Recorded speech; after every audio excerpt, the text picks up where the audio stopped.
नमस्कार दोस्तों, मैं प्रदीप कुमार tutorialwebsite.com में आप सबका स्वागत करता हूं। दोस्तों, हम देख रहे हैं मेन स्टैक के मिनी प्रोजेक्ट की सीरीज और प्रीवियस वीडियो जो पार्ट नंबर 13 था उसमें हमने देखा था कि कैसे यूजर लॉगिन करता है। देन यूजर के पासवर्ड को डाटाबेस के पासवर्ड से हम कंपेयर करते हैं और कंपेयर करने के बाद अगर वो वैलिडेट करता है देन हम उसको सारी इन्फॉर्मेशन रिटर्न करते हैं। ठीक है, आई होप सबने लॉगिन का फीचर्स देख लिया था। एक्चुअली आज के वीडियो में हम एक इम्पोर्टेंट पॉइंट जो कि हम मिस कर रहे थे लॉगिन के केस में या फिर रजिस्ट्रेशन के केस में, वो था यूजर रोल का। क्योंकि अगर हम बना रहे हैं प्रोजेक्ट एज ए कहते ब्लॉग के लिए, तो ब्लॉग के लिए अगर एडमिन एक यूजर है और एक यूजर है ऑथर जो कि ब्लॉग पोस्ट करेगा, मतलब लॉगिन करने के बाद अगर उसको अथॉरिटी है ब्लॉग पोस्ट करने की, देन सिर्फ वो ब्लॉग पोस्ट कर सकता है। एडमिन की अथॉरिटी है कि वो चेक कर सकता है किसी कितने यूजर लॉगिन है, कौन कौन से ब्लॉग किस यूजर ने पोस्ट किए हैं, किस डेट को पोस्ट किए हैं, तो वो सारा एडमिन के अंदर फीचर्स आएगा। तो अब यहाँ पे हम वैलिडेट कैसे करेंगे डाटाबेस के अंदर कि कौन सा यूजर ऑथर है, कौन सा एडमिन है, किसको क्या अथॉरिटी देनी है।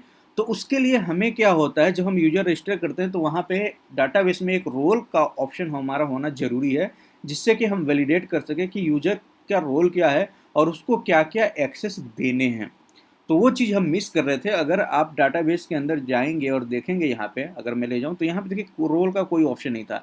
अगर ये डाटा होगा तो आप कैसे डिफाइन कर पाएंगे कि कौन सा एडमिन है, किसको पूरा एक्सेस देना है हमें। अगर वो यूजर लॉगिन करता है तो उसको पूरा एक्सेस मिलेगा, डिलीट करने का, अपडेट करने का, देखने का, सारा कुछ।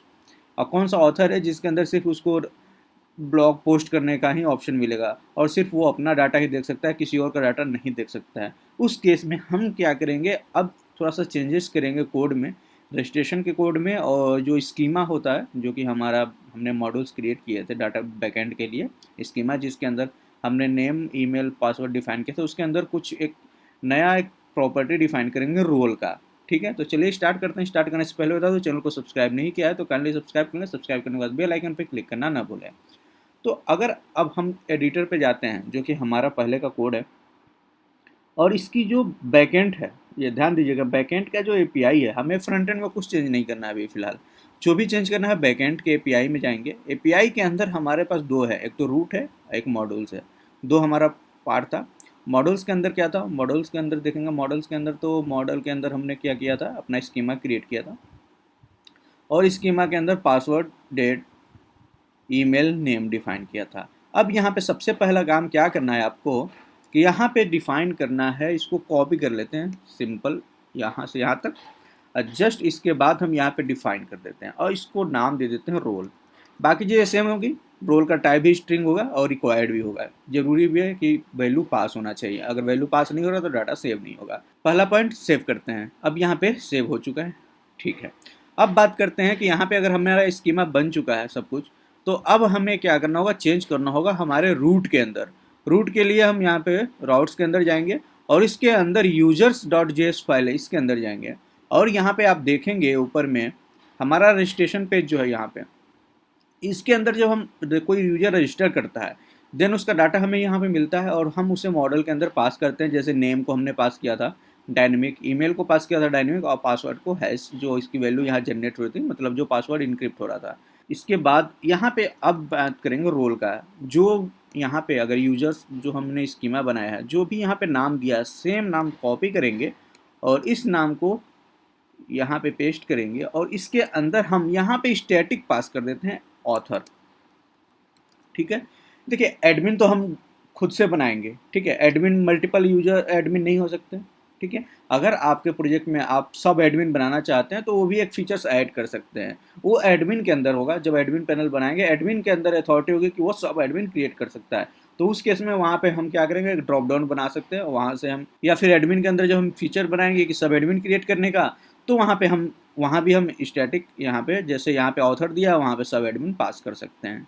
ठीक है, तो अभी के लिए हम as a front end user की बात कर रहे हैं तो वो ऑथर है। सेव करते हैं। ठीक है, यहाँ तक क्लियर, कोई दिक्कत नहीं होगा। अब ये चीज़ें हो गई। अब इसको क्या करना है, सिंपल इतना होने के बाद टेस्ट करना है। सेव करेंगे और ज़्यादा कुछ नहीं चेंज करना है, सिर्फ दो चीज़ें चेंज करना है। एक तो स्कीमा के अंदर चेंज करना है, स्कीमा के अंदर डिफाइन करना होगा टेबल, एक तरीके से आप कहो तो टेबल का कॉलम, वो चीज़ समझ सकते हो, प्रॉपर्टी समझ सकते हो। ठीक है, और यहाँ पे फिर हमें वैल्यू पास करनी है। अब मैं सेव करता हूँ, पेज पे चलते हैं और जहाँ हमारा प्रोजेक्ट रन हो रहा है वहाँ पे जाते हैं। अभी देखिए डाटाबेस में अगर मैं दिखाऊँ वैल्यू 1 2 3 4 वैल्यू हमारे पास जिसमें रोल नहीं है। अब रिफ्रेश करके देखते हैं क्या आता है। गए यहाँ पे रजिस्टर किया, मैं फ्रेश रजिस्टर करता हूँ एक नए नाम से, नाम देता हूँ ट्यूटोरियल्स वेबसाइट। सपोज ये ट्यूटोरियल वेबसाइट हम, और ट्यूटोरियल्स वेबसाइट @gmail.com ये यूजर नेम है। पासवर्ड आप कुछ भी दे सकते हैं, तो मैं दे देता हूँ कुछ, ठीक है। अब मैं इसको सबमिट करता हूँ। सबमिट करने पे क्या होना चाहिए मेरे हिसाब से, यहाँ पे क्रिएट होना चाहिए एक नया स्कीमा, ठीक है। स्कीमा के अकॉर्डिंग नया डाटा आना चाहिए। अब सबमिट करते हैं। यूजर क्रिएटेड सक्सेसफुली, ठीक है, कोई दिक्कत नहीं है। अब यहाँ पे रिफ्रेश करते हैं, देखते हैं क्या डाटा यहाँ पे हमें रिसीव हुआ है। आए यहाँ पे रिफ्रेश किया हमने, अब जैसे रिफ्रेश हुआ डाटा यहाँ पे बढ़ना चाहिए। 5 डाटा हो गए, पहले 4 थे। अब ये देखते हैं लास्ट में डाटा में क्या आया हमारा, सबसे लास्ट वाला डाटा में। अब देखिए यहाँ पे बाकी सब डाटा में हमारे पास रोल नहीं है, लेकिन यहाँ पे एक जो हमने अभी लेटेस्ट ऐड किया है उसके अंदर हमें रोल का भी ऑप्शन मिल गया, ठीक है। तो अब इस केस में क्या होगा, जिसके अंदर अब आप ये होगा कि मान लीजिए 1000 यूजर रजिस्टर हो चुके हैं, देन हमने रोल डिफाइन किया, तो कैसे कंपेयर करेंगे। तो उस केस में आप क्या है, आप फ्रंट एंड पे वैलिडेशन लगा सकते हो, ठीक है। बाय डिफ़ॉल्ट अगर इसके अंदर रोल नहीं है, किसी यूजर के अंदर रोल का ऑप्शन है, तो उसको बाय डिफ़ॉल्ट आप ऑथर डिफाइन कर सकते हो, ये आप कर सकते हो। या फिर आप नए हो तो आप क्या करो, सारे डाटा को आप डिलीट कर सकते हैं हम यहाँ से, ठीक है। यहाँ से डिलीट कर दिया है 1 बाय 1 सारा का सारा। तो अब देख सकते हैं सारा डाटा डिलीट हो चुका है। अब यहाँ पे हमारा लेटेस्ट जो डाटा था सिंगल वो है। अब बात करते हैं एडमिन की। एडमिन कैसे क्रिएट करेंगे, तो आप या तो एडमिन खुद से यहाँ से क्रिएट कर सकते हो, मैनुअली आप कर दो, या फिर एक काम करो, इसके अंदर जाते हैं हम, रिफ्रेश करते हैं। रिफ्रेश हुआ और मान लो मैं एडमिन खुद को बना रहा हूँ, ठीक है। तो मैंने यहाँ पे एज एडमिन मैंने डाल दिया प्रदीप कुमार, ठीक है। यहाँ पे लिखा प्रदीप @gmail.com, इस तरीके से मैंने बना दिया ईमेल के हिसाब से। और मैं पासवर्ड कर देता हूँ यहाँ पे। अब मैं सबमिट करता हूँ। User created successfully, perfect.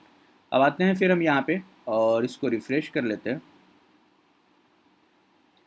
Refresh करने के बाद देखिए एडमिन को तो प्री डिफाइंड आप बनाओगे ही बनाओगे, आप नॉर्मली बना सकते हो, या फिर ऐसे रजिस्टर करके खुद को जो एडमिन बनाना चाहते हो, बाद में इसको एडिट कर दो यहाँ से, और रोल को जहाँ ऑथर है ऑथर की जगह यहाँ पे आप डिफाइन कर दो एडमिन, ठीक है। अब इसको अपडेट कर दो, तो परफेक्ट यहाँ पे एक एडमिन हो गया, बाकी ऑथर। तो एडमिन जिसको आपने बना दिया मतलब ये तो चेंज होते नहीं एडमिन, एडमिन तो लाइफ टाइम रहेगा। और एडमिन को हम कभी डिलीट भी नहीं करते हैं, क्योंकि एडमिन तो ये है कि इसको डिलीट करने का अथॉरिटी किसके पास है, आप डायरेक्टली डाटाबेस से डिलीट कर सकते हो। उसके अलावा बाहर से तो डिलीट नहीं कर सकते। जब यूजर एडमिन लॉगिन होगा तो उसके पास अथॉरिटी होगा कि वो ऑथर को डिलीट कर सकता है या फिर ऑथर को बैन कर सकता है। काफ़ी सारे ऑप्शंस होते हैं, अब आपके ऊपर है किस तरीके के ऑप्शन आप डिफाइन करना चाहते हैं। तो बेसिकली ये रोल का ऑप्शन होता है, जो कि हर प्रोजेक्ट में अगर आप यूजर क्रिएट और रजिस्ट्रेशन का ऑप्शन रखते हैं तो आपको डिफाइन करना चाहिए, ताकि उसके अकॉर्डिंग आप डाटा वैलिडेट करवा सकें और दिखा सकें।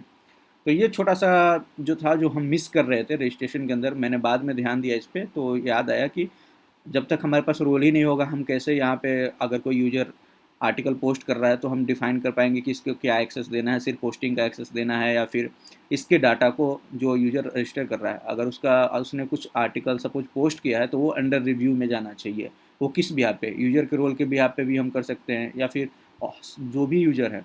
ध्यान दीजिएगा, एडमिन कोई भी चीज़ें पोस्ट करेगा तो वो रिव्यू पे नहीं जाएगा, वो सीधे पब्लिश हो जाएगा। लेकिन कोई ऑथर कर रहा है तो उसको हम पहले चाहें तो रिव्यू पे रखें एडमिन के लिए, ताकि एडमिन उसको रिव्यू करे, अगर वो आर्टिकल सही है देन ही आगे उसे पब्लिश करें। इस पर्पज़ के लिए भी हमें डिफ़ाइन करना ज़रूरी है। तो रोल से काफ़ी चीज़ें होती हैं जो कि शॉर्ट आउट हो जाती हैं आपके प्रोजेक्ट के अंदर। तो इस तरीके से रोल हमारा डिफ़ाइन हो चुका है, ठीक है। आप अपने प्रोजेक्ट में रोल ज़रूर डिफ़ाइन करें, क्योंकि इसके आधार पे आप काफ़ी सारे प्रॉब्लम से सॉल्यूशन ईज़िली आपको मिल जाता है। जैसे आपको कहीं वैलिडेट करना है, उस केस में आप वैलिडेशन कर सकते हो।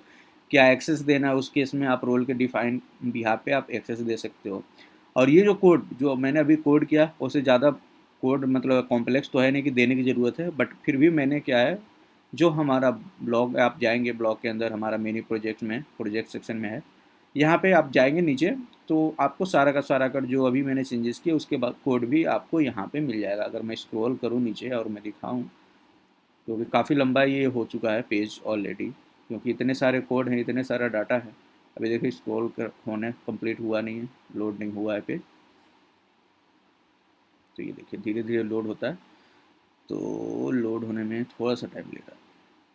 ठीक है, तो ये देखिए यहाँ पे रोल का, यहाँ से ये देखिए डिफाइन यूजर रोल, यहाँ पे आपको डाटा मिल जाएगा। ठीक है, क्या करना है, किस पेज में करना है, किसके अंदर काम करना है, ये सारा कुछ यहाँ पे डिफाइन किया हुआ है। तो आई होप ये रोल वाला कॉन्सेप्ट आपको समझ में आ गया होगा, जो हम मिस कर रहे थे। आगे आप कोई भी प्रोजेक्ट बनाएंगे तो कैसे आप रोल डिफाइन कर सकते हैं, यहाँ पे अब आपको कोई दिक्कत नहीं आना चाहिए। अब जब यूज़र लॉगिन करेगा तो सिंपल सी कॉन्सेप्ट है कि हमें डाटा मिल जाएगा। जब लॉगिन करेगा तो उसका रोल क्या है, उसको हम सेशन में स्टोर कर सकते हैं या फिर लोकल स्टोरेज में स्टोर करके हम उसको प्रोसेस कर सकते हैं। तो आज के लिए यही था। नेक्स्ट वीडियो में नेक्स्ट टॉपिक पर बात करेंगे, जो कि हमारा है लॉगआउट सेक्शन का।